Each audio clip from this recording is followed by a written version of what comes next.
आज हम बात करेंगे पुरुष बांझपन यानी कि मेल इनफर्टिलिटी के बारे में।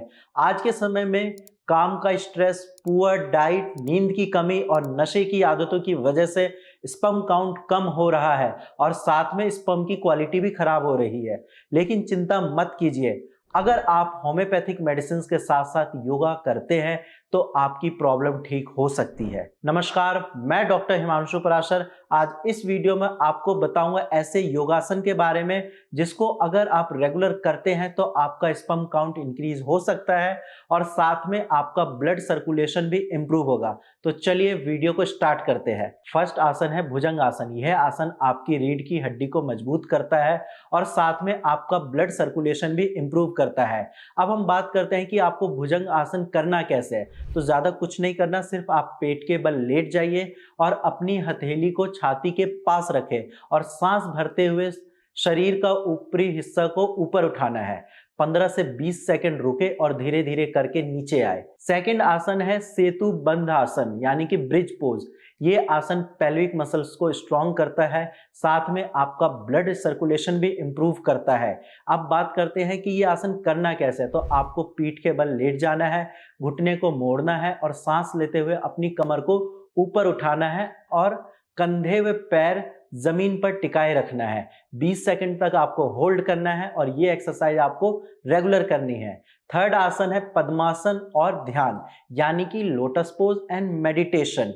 ये जब आप पद्मासन करेंगे और मेडिटेशन करेंगे, इससे आपका स्ट्रेस कम होगा, क्योंकि आजकल की लाइफस्टाइल ऐसी है, पेशेंट को स्ट्रेस की वजह से भी स्पर्म काउंट कम हो जाता है। तो इस आसन को आपको रेगुलर करना है। और करें कैसे?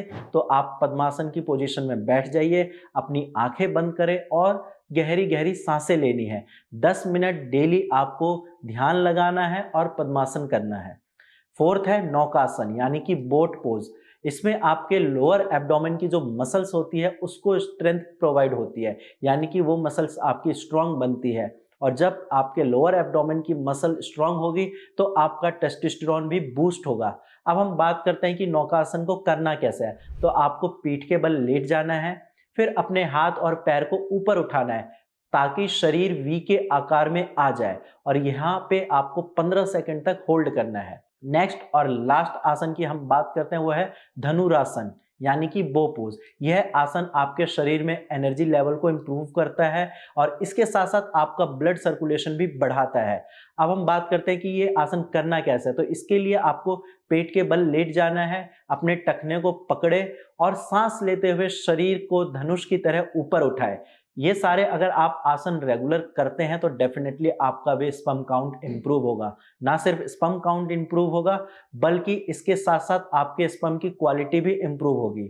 अब इन सब आसन के अलावा आपको कुछ बातों का भी ध्यान रखना है जो कि बहुत ज़रूरी है स्पर्म काउंट बढ़ाने के लिए।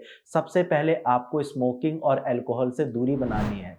अगर आपको आदत है स्मोकिंग यानी कि सिगरेट पीने की या शराब लेने की, तो आप इसको बंद करिए। इसके साथ साथ स्ट्रेस बिल्कुल नहीं लेना है, किसी भी काम का स्ट्रेस नहीं लेना है, क्योंकि स्ट्रेस लेने से चीज़ें ठीक नहीं होती, इवन आपका स्पर्म काउंट ही कम होगा। और नेक्स्ट पॉइंट है आपको रेगुलर 7 से 8 घंटे की प्रॉपर नींद लेनी है, क्योंकि अगर आप नींद नहीं लोगे तो आपका टेस्टोस्टेरोन कम होगा, आपका स्पर्म काउंट कम होगा। और इसके साथ साथ आपको अपनी डाइट में जिंक और सेलेनियम एंड विटामिन ई इसको इंक्लूड करना है। जब ये सारी चीजें आप प्रॉपर करोगे और साथ में होम्योपैथिक मेडिसिन लोगे तो आपका भी स्पर्म काउंट बढ़ने लगेगा और आप भी फादर बन सकते हैं। आज की वीडियो में इतना ही। धन्यवाद।